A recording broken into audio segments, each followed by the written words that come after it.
Hey everybody. I'd like to start out by just discussing very briefly what has prompted the the cessation of my videos for a little while, and that was major depressive disorder.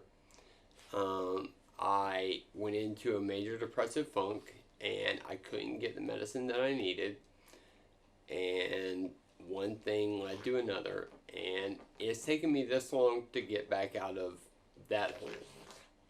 So, please forgive me, but self-care comes before anything else. The second thing I'd like to bring up is, obviously, I'm doing this kind of extemporaneously. No script. There's nothing like that going on. And obviously this is completely different from the way that I had done things before.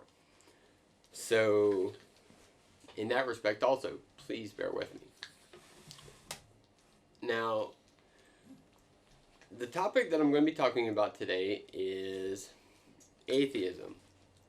Why it is that I consider myself an atheist, how it is that I got there, and what it is that I think about the Christian religion as it stands right now. So that's going to be a kind of touchy subject. Before we get into that, I would like to address a couple of points up front. The first is that if you will not accept my story as what I truly believed at the time and what I truly believed going forward and what I truly believe now, then this won't be a fruitful discussion. There's no point in having it. If you're not going to give me that much of a charitable listen, then go ahead and stop right now. For those of you that have continued, though, I would also like to say that I don't think that Christians are dumb. I don't think that they're immoral. I don't think, there are plenty of good, rational, logical people who are Christians. I'm not going to say anything otherwise. I myself was a rational, logical, thoughtful human being before I became an atheist. One has nothing to do with the other. And I just want to say that. So, I think that before we begin to talk about how I became an atheist, it would be important to talk about how I became a theist. Because when I was growing up, there was no conception of theism or deism or any of that. I just went along with the flow. And for me, the flow was a lot different than for a lot of other people. I would have to say that although I was brought up with a certain understanding of the Bible and the stories within it, we didn't go to church. I didn't go to church until I became a Christian. So in that respect, my upbringing was somewhat atheistic. Anyway, I'd have to say that the impetus for me to become a Christian was actually one of my darkest moments. I must have been around 11. I had started taking steroids for my asthma and for my sinuses. And nobody told me that these steroids would do a number of things to my body and to my psyche.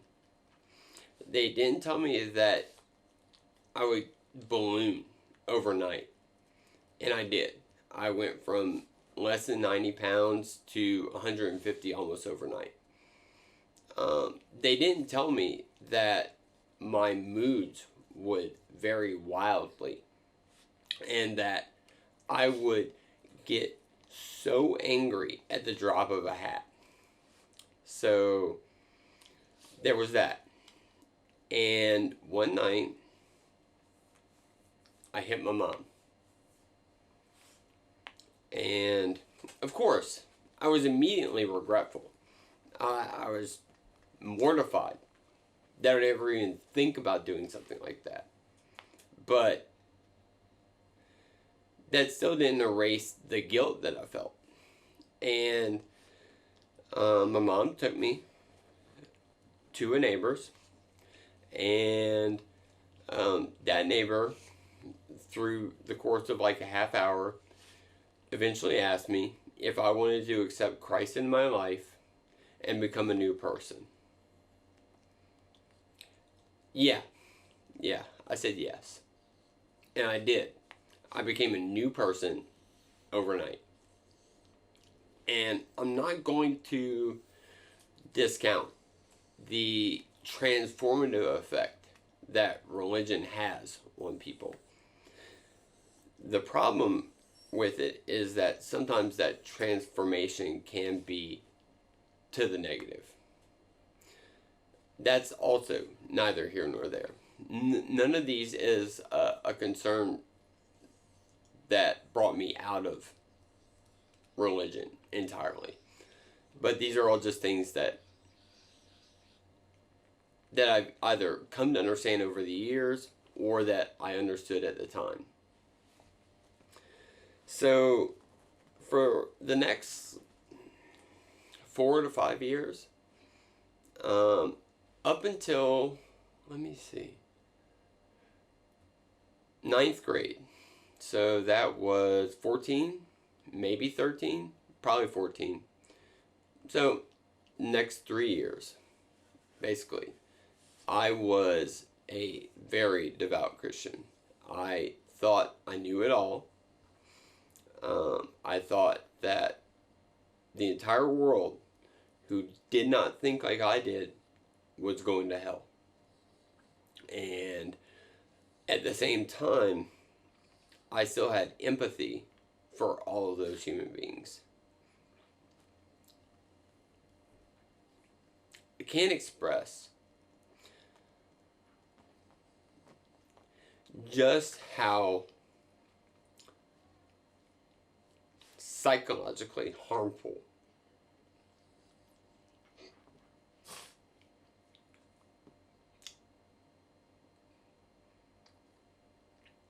that is to a kid.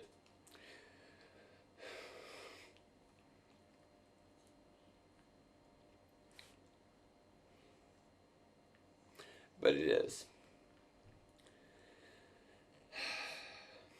I remember one time I was at the skating rink for a birthday party or something.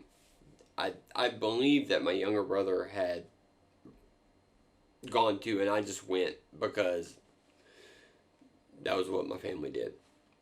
And I remember sitting in the little eating area and just like I was leafing through pages of baseball cards, and the entire time I thought all the people listening to this devil music were going to hell, and tears were streaming down my face. And that was hard. I didn't realize at the time that was thought control, that was emotion control. If you want to know more about that, go to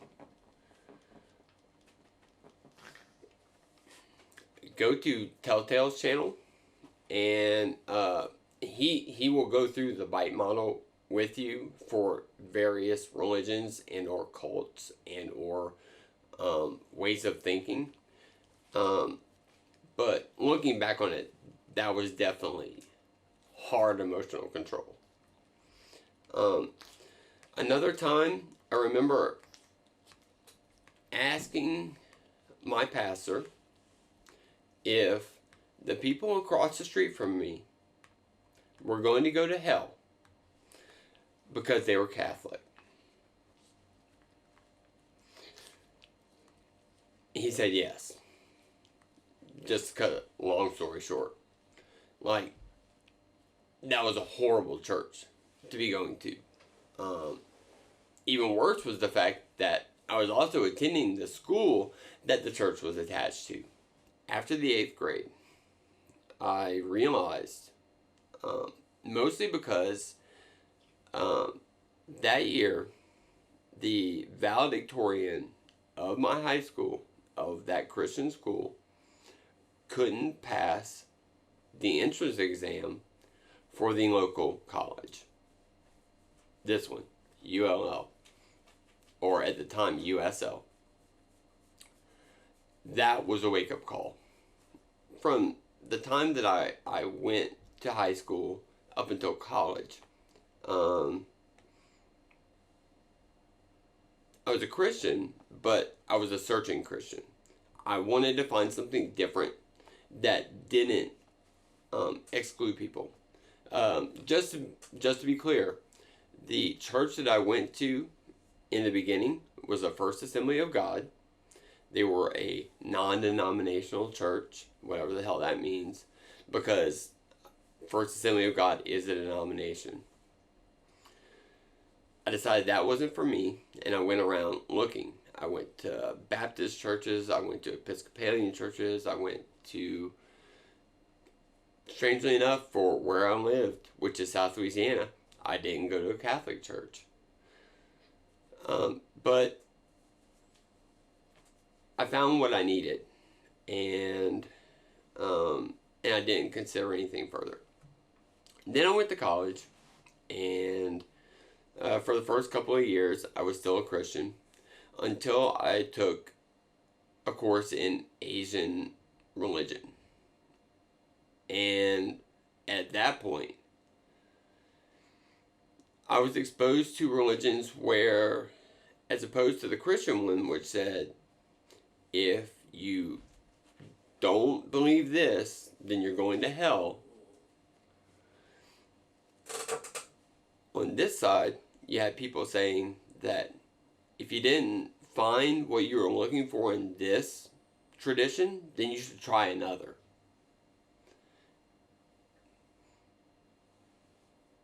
It was a no-brainer for me. I very quickly became a Taoist. I was a Taoist probably for 13 or 14 years.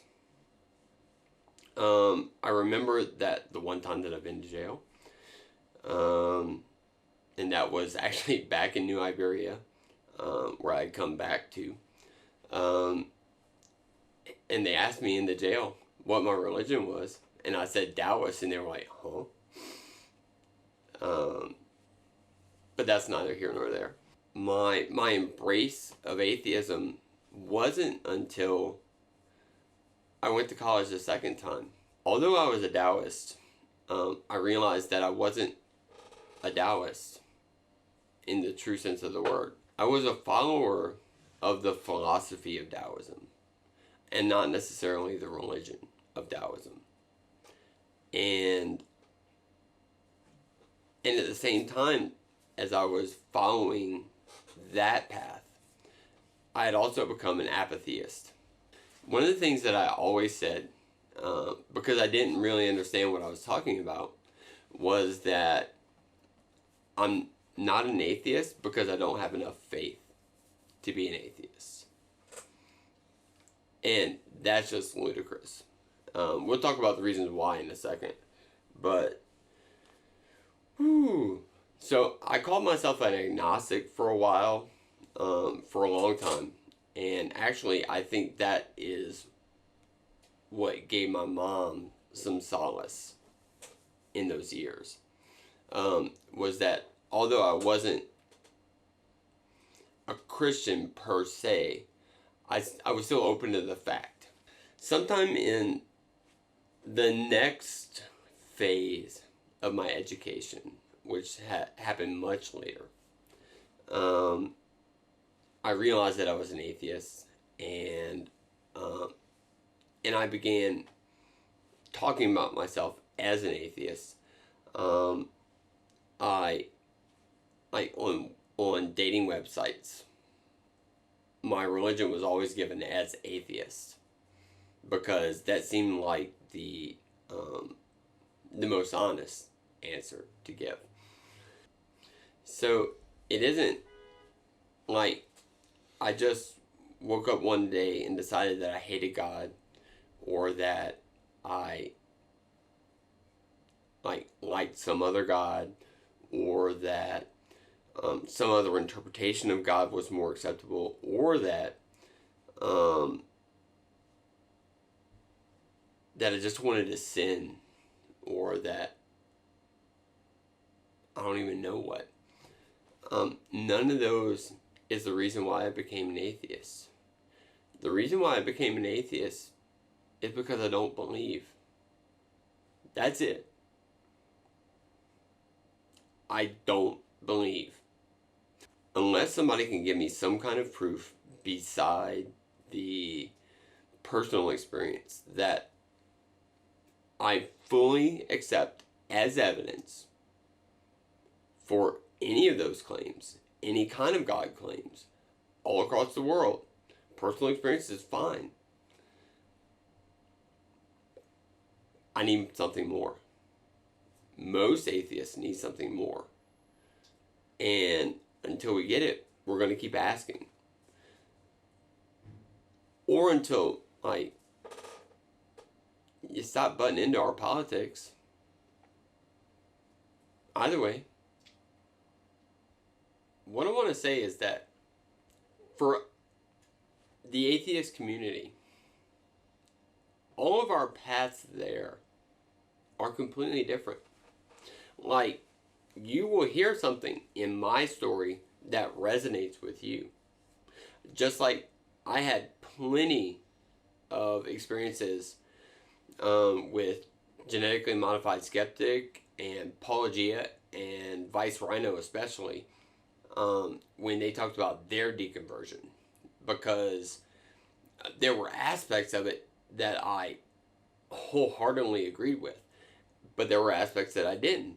Like, for example, I didn't even consider evolution as a reason why I didn't believe in God. That is a reason why I don't believe in young earth creationism, but that's not a reason why I don't believe in God. And just as an aside, to the young earth creationists, specifically to Ken Ham and Kent Hovind, I'd really like to ask you this one question. And if you could answer it, that would help out a lot. How did people live with dinosaurs after the fall of man when things started to become meat eaters? I would think that humans would be a tasty treat and we'd be gone quickly if that were the case. That's what I'd like to know. But besides that, evolution never entered into it. I was much more of a philosophical bent when it came to my Christianity and then lack thereof.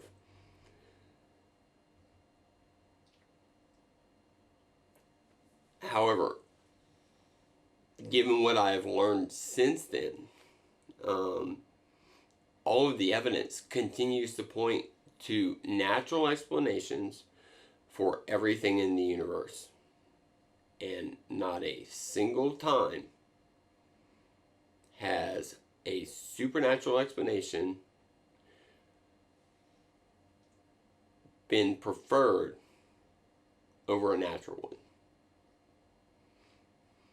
Every single time it's gone the other way. What does that tell you? Anyway, that's all I had for that. And if you'd like to comment and or question below, please do so. And expect my next video very quickly, because I also have thoughts about the 2020 election. Later. If you liked this video, please give me a thumbs up below. Or if you didn't, tell me all about it in the comments below. For more content like this in the future and to never miss a video, subscribe and hit that little bell icon. If you would like to support me in making more videos like this one, then head over to my Patreon, where you can show me your love for as little as $1 monthly, or to my PayPal for one-time donations. You can follow me on Twitter and Facebook under the name PanicClown. My Discord and Instagram pages are a little more than a shell right now, but I will get those up soon. I'll improve and expand the offerings and tiers as the channel grows.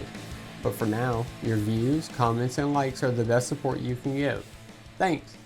I'll catch you on the flip side.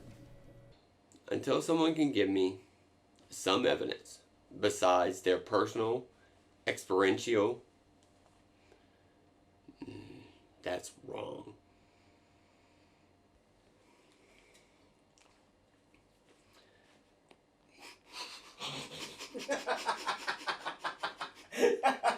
Okay.